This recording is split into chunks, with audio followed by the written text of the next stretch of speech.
Et bonjour à tous et bienvenue sur ma chaîne pour cette nouvelle vidéo dédiée au magazine En Mutation. Alors c'est le numéro 1, en dessous du titre on a débattre des métamorphoses écologiques et sociales, donc c'est ce que veut faire ce magazine et la grande question de ce numéro 1 c'est peut-on être un carnivore éthique. Alors avant de commencer dans le vif du sujet, je vais vous lire le à nos lectrices et lecteurs qui en fait indique un petit peu la ligne éditoriale. Donc on nous dit: il n'y a pas que les virus qui mutent, tout change dans nos sociétés cabossées. Nos habitudes de consommation, nos façons d'habiter et de nous déplacer, nos rythmes de travail, nos pratiques touristiques, etc. Et c'est heureux, car les défis sont là. Changement climatique, inégalité, dysfonctionnement politique, etc. Avec En Mutation, nous vous proposons une revue pour débattre des métamorphoses écologiques et sociales en cours. Alors que les positions dogmatiques et les crispations identitaires sont légion, il est urgent d'offrir un éclairage large et nuancé, de favoriser l'échange et la confrontation constructive, car nul ne saurait détenir une vérité absolue sur ces sujets. Et effectivement, nul ne détient la vérité absolue. De toute façon, dans tout ce qui est social, sociétal, etc., voilà, personne n'a raison, personne n'a tort, il y a des avis et il faut faire avec, quoi.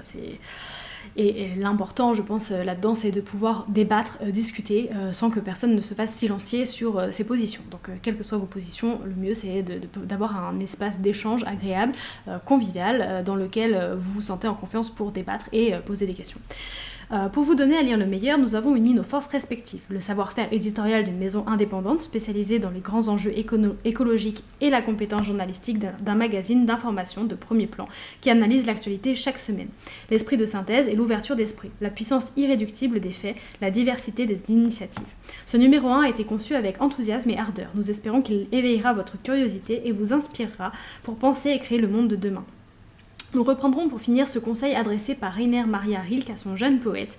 Pour l'instant, vivez les questions. Peut-être un jour lointain entrerez-vous ainsi, peu à peu, sans l'avoir remarqué à l'intérieur de la réponse. Donc ça, c'est le gros du propos. Ensuite, on va passer au prologue sur ce numéro parce que je trouve qu'il est intéressant. Parce que ça définit un petit peu ce qu'est ce numéro. Et ensuite, on verra ensemble. Je vais vous dire un petit peu de quoi il en retourne. Je vous lirai quelques articles par-ci par-là. Je vous montrerai des dessins, des schémas, des titres, voilà, que je trouve intéressants. Des statistiques, c'est ça que je cherchais. Je ne vais pas tout vous lire, mais très honnêtement, ce magazine il coûte 19€, je l'ai dévoré et j'en ai beaucoup parlé avec d'autres personnes. Ça a été un foisonnement de débats, de questions, ouais, c'est ça. Ça a été super intéressant, donc c'est pour ça que je voulais vous le partager. Donc, prologue. Nous ne tomberons pas d'accord sur tout. Et ce n'est pas l'objectif de cette revue. Mais nous avons un numéro entier pour exploser ensemble la richesse de cette question. Peut-on être un carnivore éthique ? Elle nous mène dans toutes sortes de recoins, dans la première partie en question. À commencer par le territoire du plaisir gustatif. Si le fumet d'un poulet grillé affole nos papilles, c'est le résultat d'une alchimie précise, inscrite dans notre ADN. Donc il y a un article là-dessus sur pourquoi est-ce que l'odeur de la viande nous plaît tant que ça. Nous visiterons les faits incontournables, ceux liés aux limites de la planète que notre consommation de produits carnés piétine allègrement, ceux liés à la sensibilité des animaux, désormais documentés par la science. Évidemment, nous parlerons de la place de l'élevage dans les équilibres agricoles ou dans la composition des paysages. Car se demander si l'on peut être un carnivore éthique ne consiste pas à rester le nez plongé dans son assiette ou son panier de courses. La question est aussi individuelle que collective. Elle nous conduit à réfléchir aux règles communes susceptibles d'influencer le cours de la mutation. Voulons-nous, par exemple, généraliser les menus végétariens dans les cantines, taxer la viande, voire interdire l'élevage industriel ? Ces propositions sont dans l'air du temps. Parlons-en. Et puis, nous ouvrirons grand les yeux sur la mort des animaux que nous mangeons. Un passionnant champ philosophique se présente alors. Quelle est notre place d'être humain dans les écosystèmes, les cycles de la vie ? Imaginerons-nous de nouveaux rituels pour honorer nos aliments ? Alors, il y a tout un article là-dessus, justement, sur le fait d'honorer les aliments que l'on mange, que ce soit les animaux ou les végétaux, parce que ça fait partie de la vie. Et je vous en parlerai dans une prochaine vidéo, mais j'ai visité le musée du CERN, c'est le centre de recherche sur l'énergie nucléaire, il me semble. Et en fait, quand vous étudiez les atomes, les molécules, etc., vous vous rendez compte qu'en fait, la matière, c'est une sorte... Enfin, vous avez de la matière partout et que... c'est une sorte de continuité, en fait. Et j'ai envie de dire, la dernière fois, quand je vous disais, voilà, moi, je crois pas en Dieu ou quoi, mais... Je crois plus à une sorte, peut-être, si j'avais une religion, ce serait une sorte d'énergie qui nous relie tous, etc. Et finalement, quand on étudie la matière, la physique et la chimie, on se rend compte que c'est ça, on est tous reliés par cette matière, par ces molécules, etc. Et je trouve que l'idée d'honorer ce qu'on mange, qui rentre en nous et qui après fait partie de nous, c'est une sorte de mort-vie, on va dire, c'est pas si déconnant que ça. Donc voilà, il y a tout un article dedans là-dessus, bon je vais pas vous le lire parce qu'il est assez long, mais c'est très intéressant de voir le point de vue de la personne qui parle là-dessus, parce que c'est très intéressant de s'arrêter un peu pour essayer d'honorer en fait ce qu'on mange et d'être reconnaissant de ce qu'on peut manger et qui nous façonne jour après jour en fait. Donc le débat s'épaissit encore en rencontrant dans un second temps, la partie en action, celles et ceux qui ont le courage d'agir et d'inventer. Des chefs cuisinent avec un respect infini des poissons, des volailles et des abats choisis avec soin. Alors d'ailleurs là-dessus il y a une cuisinière qui cuisine des couilles. Et c'était particulièrement, enfin j'ai une image mais bon je sais pas si je vous la montrerai, mais en tout cas j'étais très étonnée que ça se cuisine. Donc voilà, vous saurez, il y a des recettes à base de testicules, donc c'est ça. Donc voilà, des éleveurs créent des abattoirs coopératifs ou à la ferme pour tourner le dos au système industriel. Un passionné des océans expérimente la permaculture marine au beau milieu des marais de l'île de Ré. Alors ça c'était super intéressant comme article, vraiment. C'est comme la permaculture terrestre mais c'est dans l'eau, donc par exemple terrestre vous allez plutôt mettre en petits groupes des ingrédients, enfin des légumes, des fruits bien choisis, avec des herbes, des fleurs pour que ça ait un bon rendement, pour qu'il y ait une complétude des choses. Et c'est pareil dans l'eau, donc en mettant certains poissons avec certaines algues, avec certains crustacés, et bien il y a un bon rendement, quelque chose qui une sorte d'écosystème, de biodiversité qui se crée, et vous n'avez plus besoin de mettre de produits chimiques ou ce genre de choses. C'est quelque chose qui tient naturellement et vous avez souvent une production qui est très très bonne aussi. Donc c'est ça. Certains parient sur la viande artificielle, d'autres sur l'élevage d'insectes à grande échelle. Des chercheurs conçoivent des lasers et des scanners pour éviter le broyage des poussins mâles à la naissance. Donc ça, je vous en avais déjà parlé dans ma vidéo sur l'être des animaux à ceux qui les prennent pour des bêtes, justement où on broyait les poussins et maintenant avec de nouvelles technologies, on arrive à savoir si un poussin est mâle ou femelle avant sa naissance et donc c'est pas mal. Bon après ça n'explique pas pourquoi on tue les poussins, mais bon. Allez, regarder, réussir, échouer, tâtonner, nous ne serons peut-être toujours pas d'accord. Mais nous conviendrons sans doute que pour répondre à une question aussi simple que vertigineuse, la diversité des initiatives pionnières est fondamentale. Tout comme notre capacité à débattre malgré nos désaccords. Et ça, c'est comme je vous disais, grâce à ce magazine, j'ai pu débattre avec plein de gens sur ces questions et c'était très intéressant. Donc en fait, toute la première partie du magazine, c'est des questions et avec des réponses.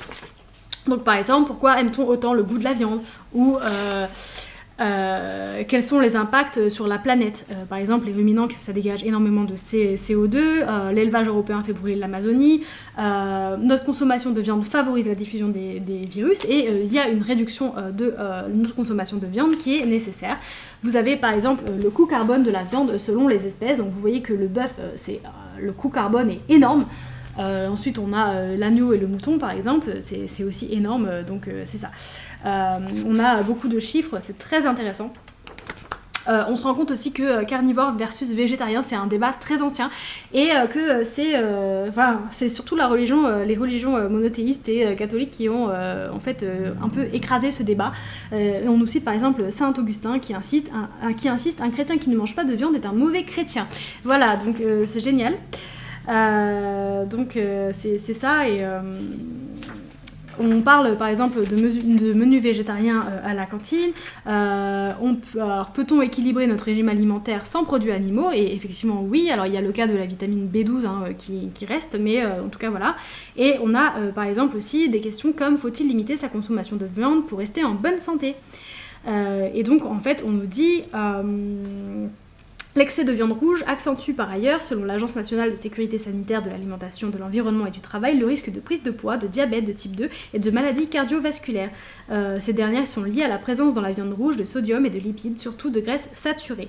En fait, il faudrait limiter sa consommation de viande rouge à 500 grammes par semaine et celle de viande transformée à 150 grammes par semaine pour rester en bonne santé, quoi. Donc c'est ça. Après il y a la viande transformée comme la charcuterie, etc. Qui sont classées cancérigènes et augmentent sans équivoque le risque de cancer colorectal. Donc c'est ça. Ensuite on a un article qui est très intéressant sur jusqu'où se cache la viande. Alors bien sûr moi j'étais au courant par exemple qu'il y avait du porc dans les bonbons et qu'il y avait des marques comme Haribo qui faisaient des bonbons végétaux. Mais par exemple il y a des insectes dans la glace et du poisson dans le vin. Par exemple on me dit: pour clarifier et stabiliser le vin au cours de sa fabrication, les producteurs peuvent recourir à plusieurs substances animales, de la gélatine issue des os de porc, de bovin ou d'arêtes de poisson, de la colle de poisson obtenue avec la peau et les cartilages, des blancs d'œufs ou de la caséine, protéines de lait. Aucune mention n'est obligatoire sur l'étiquette. Le label V, alors je ne sais pas si c'est V ou 5, garantit cependant qu'un vin n'en contient pas. Donc voilà, c'est des choses où on a de la viande à l'intérieur, mais on ne le sait pas forcément, ou des produits animaux. Donc c'est ça. On a donc pourquoi les produits laitiers, pour les produits laitiers, est-ce que l'on tue des animaux? Alors là c'était très intéressant, donc je vais vous le lire. Quand on mange une blanquette de veau, on avale un coproduit de l'industrie laitière, soit une matière accessoire créée au cours du processus de fabrication du produit principal qui est le lait. Une vache laitière commence à donner du lait vers 2 ans, à la naissance de son premier petit, après insémination artificielle. Sa production de lait s'arrête au bout de 10 mois. Aussi, 3 mois après le vélage, on l'insémine de nouveau pour que 9 mois plus tard, sa lactation recommence. Et chaque année, les vaches laitières ont un nouveau veau pour relancer la lactation jusqu'à ce que leur productivité baisse vers 6 ou 8 ans. Elles sont alors envoyées à l'abattoir. 2,3 millions de veaux de race laitière sont nés en France en 2020 selon France Agrimaire. Les petits sont enlevés à leur mère au bout de 24 heures. On garde la plupart des femelles qui deviendront à leur tour des vaches laitières. Les mâles sont conduits dans des centres d'engraissement où ils finiront leur vie vers l'âge de 6 mois. 1,2 million d'entre eux ont été abattus en 2020 en France pour être transformés en viande et près de 300 000 nourrissons ont été exportés en Espagne où ils ont aussi été engraissés avant d'être tués selon les chiffres de France Agrimaire. Le destin des autres espèces animales produisant du lait est similaire. Pour faire du fromage, des yaourts ou des faisselles de brebis ou de chèvres, il faut que ces dernières mettent au monde un agneau ou un chevreau tous les ans. Et on envoie une grande partie des petits à l'abattoir. Une poignée de résistants tente cependant de produire du fromage qui ne tue pas de chèvre. Jean-Yves Rouellou dans le Morbihan, Alexandra Dupont en Touraine, Aline de Baste en Côte d'Or ou Lila Bruyère dans l'Orne élèvent des chèvres pour leur lait avec une méthode hors norme. Elles ne mettent bas qu'une seule fois et cela suffit pour que la lactation dure des années, entre 4 et 5 ans et parfois bien plus. La différence avec une chèvre qui engendrerait tous les ans, c'est que la productivité est environ 2 fois moindre. Le fromage est donc moins rentable.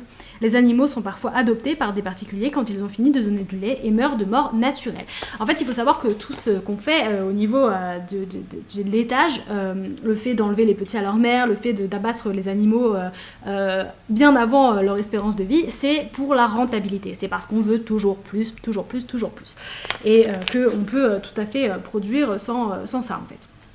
Et donc, on nous fait aussi les souffrances récurrentes des animaux d'élevage. Donc les pattes déformées chez les poulets parce qu'ils sont tellement gros que voilà, leurs pattes se brisent, sont déformées. La codophagie chez le porc, c'est manger ou mordre la queue. Donc en fait c'est des porcs qui sont entassés et sous l'effet du stress ils se bouffent entre eux. Mamite et boiterie chez les vaches. Donc la mamite c'est l'inflammation des mamelles en fait. Et on nous dit en France 20 à 30% des vaches laitières sont sujettes à inflammation des mamelles. 10% à des boiteries, conséquence des niveaux de production laitière élevés.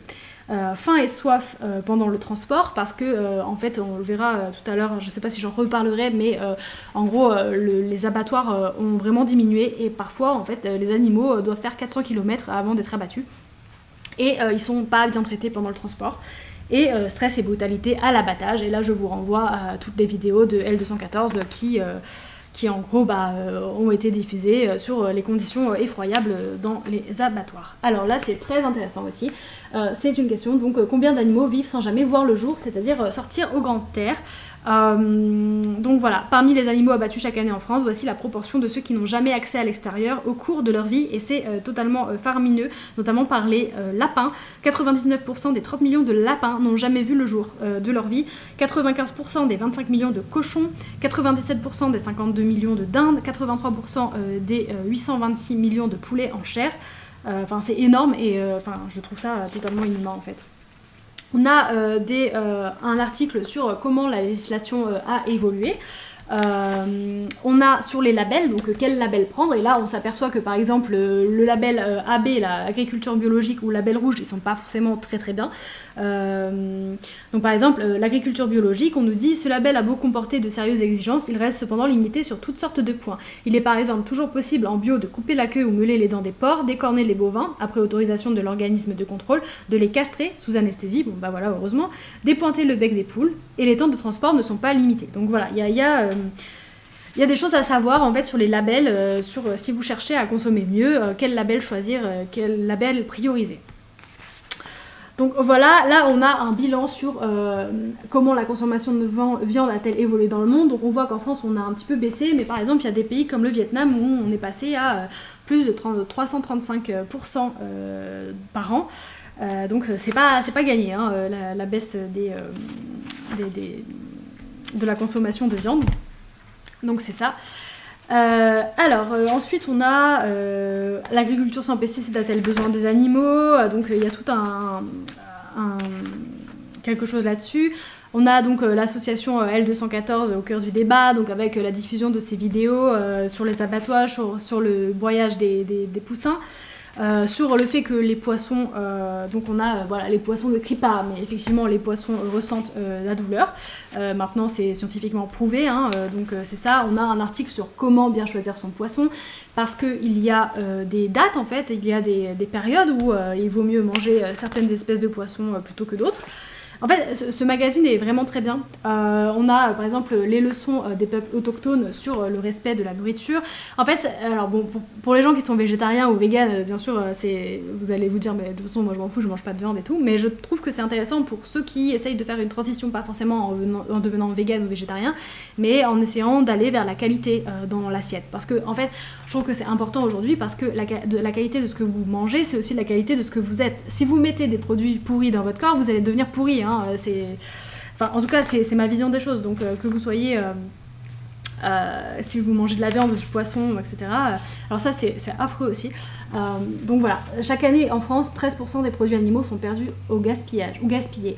Et ça, c'est vraiment horrible parce qu'on voit que voilà, il y a à peu près 4% qui sont perdus pendant la production, 19% dans les transformations, 15% dans la distribution, mais il y a quand même 62% dans la consommation. Donc ça, c'est vous, c'est moi, c'est tout le monde. Et on gâche des produits animaux parce qu'on les mange pas assez dans notre frigo. Et ça, je pense que sans être végétarien ou vegan, c'est des choses sur lesquelles tout le monde peut avoir la main dessus, en fait.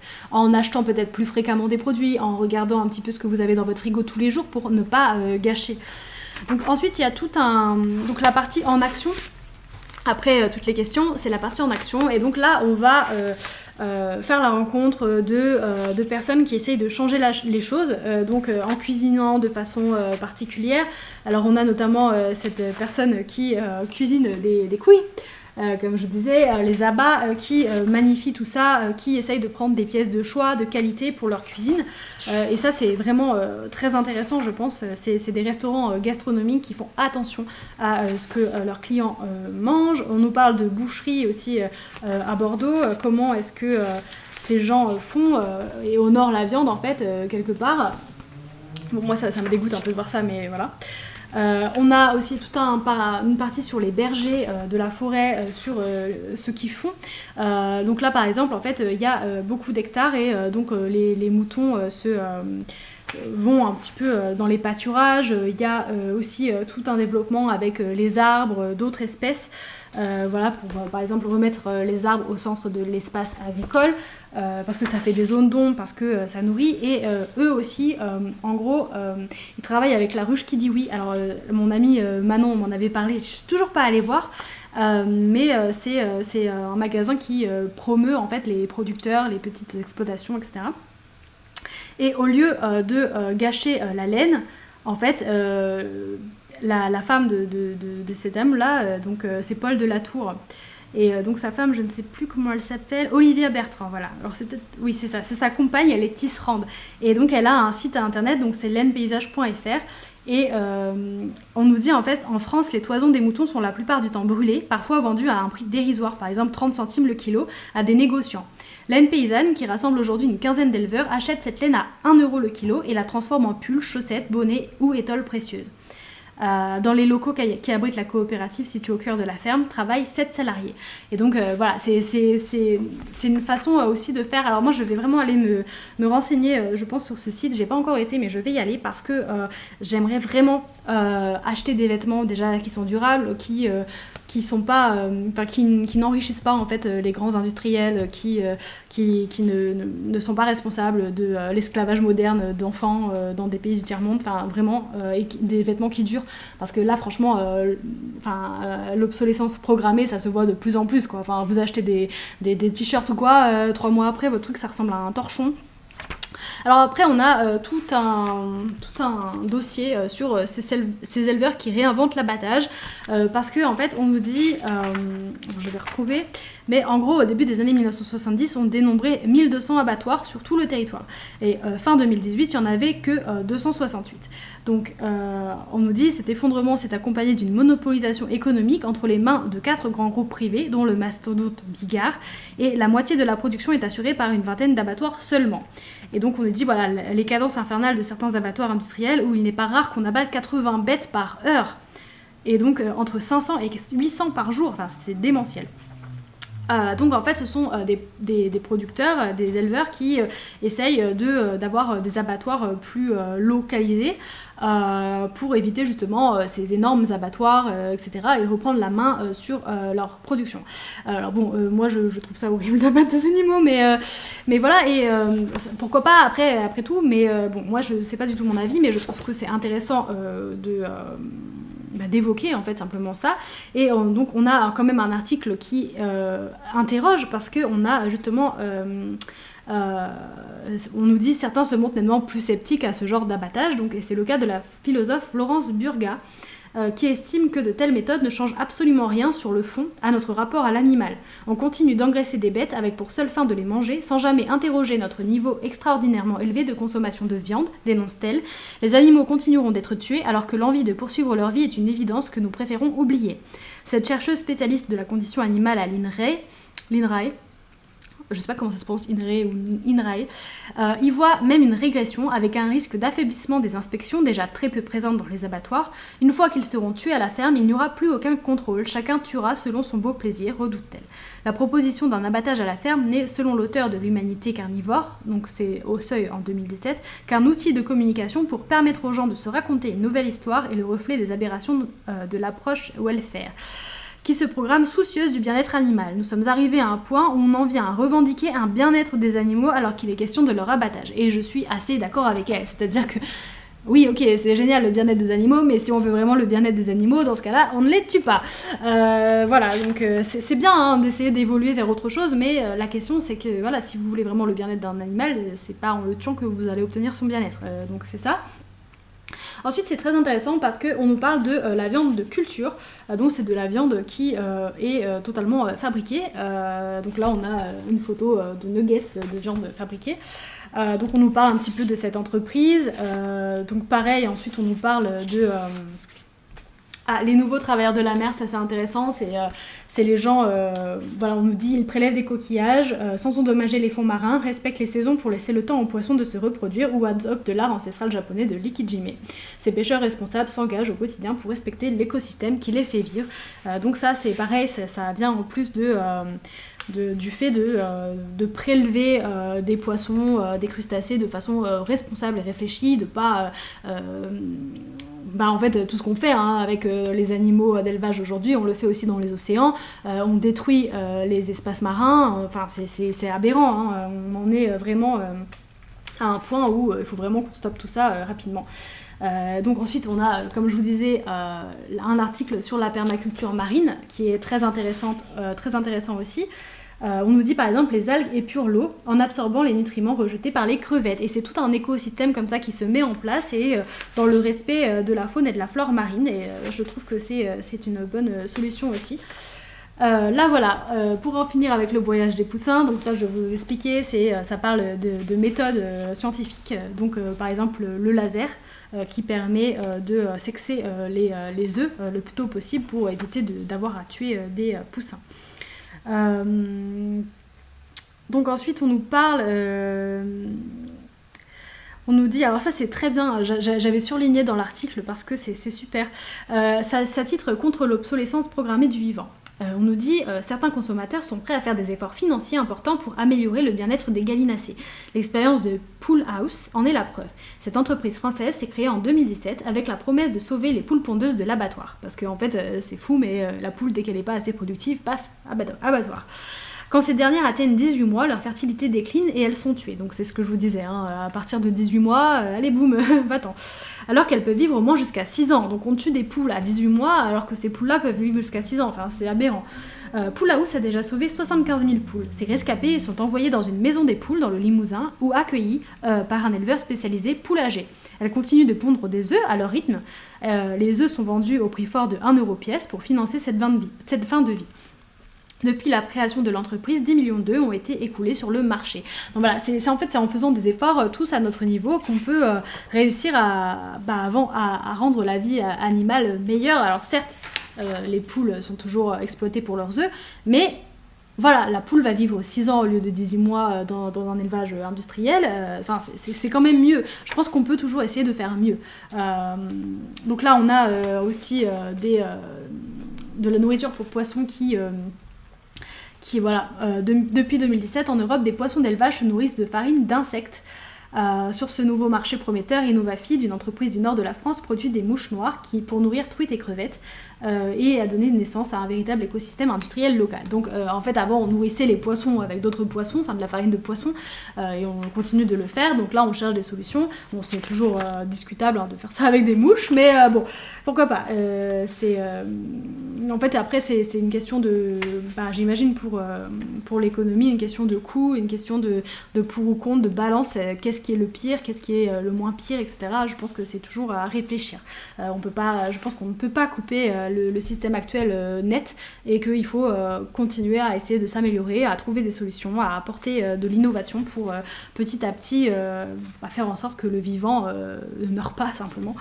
Là on a un témoignage, donc ça s'appelle Louise au pays du lapin blessé, et donc on nous dit la Britannique Louise Gray s'est engagée à ne manger pendant 1 an que des animaux tués de ses propres mains, récit d'une expérience aussi audacieuse que bouleversante, et effectivement cette dame a été bouleversée, et donc elle a tué son premier lapin toute seule, elle a tué pas mal d'animaux pour se nourrir, mais voilà...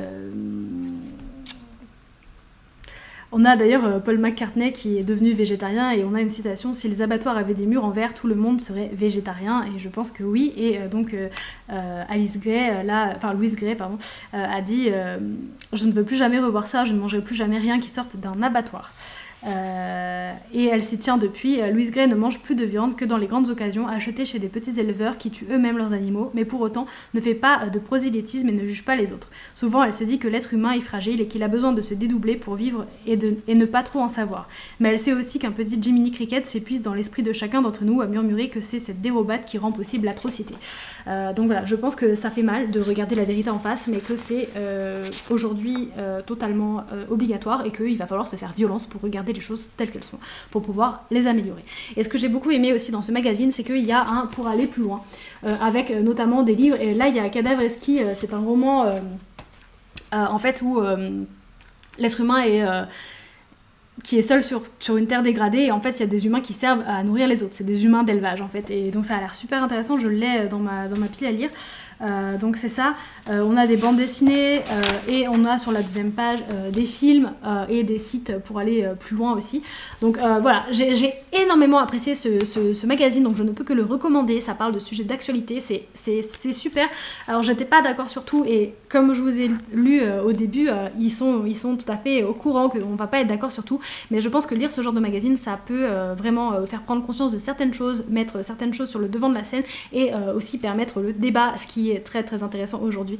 Je pense qu'il faut vraiment s'informer et pouvoir débattre, discuter avec son entourage. Moi j'ai fait tourner plein d'articles à mon entourage, je crois que j'ai gavé tout le monde, mais c'est franchement un super magazine, donc je pense que j'achèterai le numéro 2, je sais pas sur quoi il porte, mais voilà, et je vous ferai un rendu si le sujet m'intéresse, et si j'ai aimé, mais en tout cas j'ai trouvé ça super. Voilà, alors n'hésitez pas à partager cette vidéo, je trouve que c'est un sujet qui est très important aujourd'hui, donc voilà. je fais pas pour moi, hein, mais vraiment si ça peut aider déjà le magazine à perdurer et ensuite à éclairer certaines personnes sur ces questions-là, ça me ferait vraiment plaisir. Donc c'est ça, n'hésitez pas à vous abonner, comme j'ai dit, je ferai d'autres vidéos sur la nature, sur l'environnement, sur notre rapport au vivant aujourd'hui, parce que c'est un sujet très très intéressant, enfin en tout cas moi ça m'intéresse beaucoup. Donc voilà, j'espère que ça vous aura plu, et puis je vous dis à une prochaine fois pour une autre vidéo, ciao.